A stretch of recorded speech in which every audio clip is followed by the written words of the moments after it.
7 poin Undang-Undang Cipta Kerja yang ditolak buruh dan pekerja.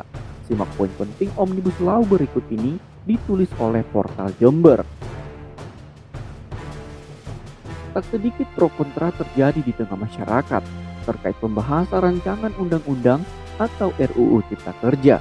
Bahkan, netizen di berbagai media sosial pun ramai memperbincangkan terkait RUU Cipta Kerja ini.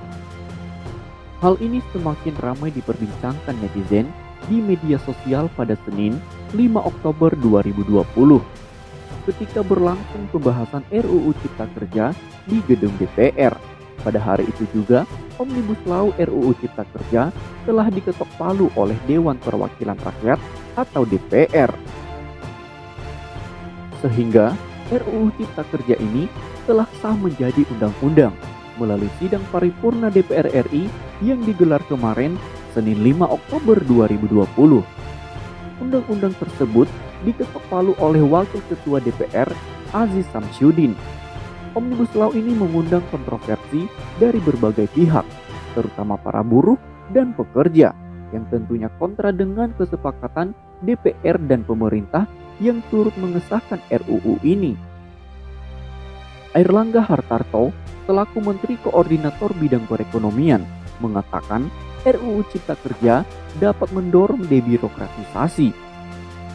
Menurutnya, dengan adanya debirokratisasi, secara otomatis pelayanan pemerintah akan lebih efisien, mudah, dan pasti dengan penerapan NSPK atau norma, standar, prosedur, dan kriteria dan penggunaan sistem elektronik. Nah, berikut adalah 7 poin Undang-Undang Cipta Kerja yang ditolak buruh dan pekerja. 1. Penghapusan upah minimum kota kabupaten atau UMK. UU Cipta Kerja akan menghapus upah minimum kota kabupaten atau UMK bersyarat dan upah minimum sektoral kota kabupaten atau UMSK. Sedangkan Konfederasi Serikat Pekerja Indonesia atau KSPI menilai UMK tidak perlu diberikan syarat karena nilai UMK yang ditetapkan di setiap kota kabupaten berbeda-beda.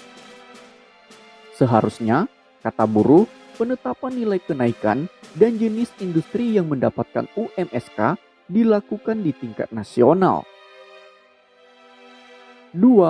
Pemangkasan nilai pesangon. Pemangkasan pesangon dari 32 bulan upah menjadi 25 bulan, di mana pesangon selama 19 bulan dibayar pengusaha dan 6 bulan dibayar BPJS Ketenagakerjaan. 3. Tak ada batas waktu perjanjian kerja waktu tertentu atau PKWT. Dengan adanya PKWT yang menyatakan tidak ada batas waktu kontrak, berarti kontrak tersebut dapat berlaku sampai seumur hidup. 4. Karyawan kontrak dan outsourcing seumur hidup. Pada poin keempat ini, KSPI mengatakan bakal menjadi masalah serius bagi buruh, sebab masih belum jelas nantinya siapa pihak yang akan membayar jaminan kehilangan pekerjaan atau JKP untuk karyawan kontrak dan outsourcing. 5. Jam kerja eksploitatif. Dengan adanya jam kerja yang eksploitatif atau tanpa batas ini, jelas dinilai sangat merugikan fisik dan waktu para pekerja atau buruh. 6. Penghilangan hak cuti dan hak upah atas cuti. Penghilangan hak buruh dan pekerja untuk cuti dan upah atas cutinya ini ditentang berbagai pihak. Pernyataan kontra juga disuarakan oleh Komisi Nasional atau Komnas. Pihaknya mengatakan perempuan yang menyebut salah satu pasal di klaster ketenagakerjaan menyebutkan secara jelas bahwa perusahaan tidak memiliki kewajiban untuk membayar upah para buruh perempuan yang mengambil cuti haid secara penuh. 7. Ancaman hilangnya pensiun dan kesehatan buruh.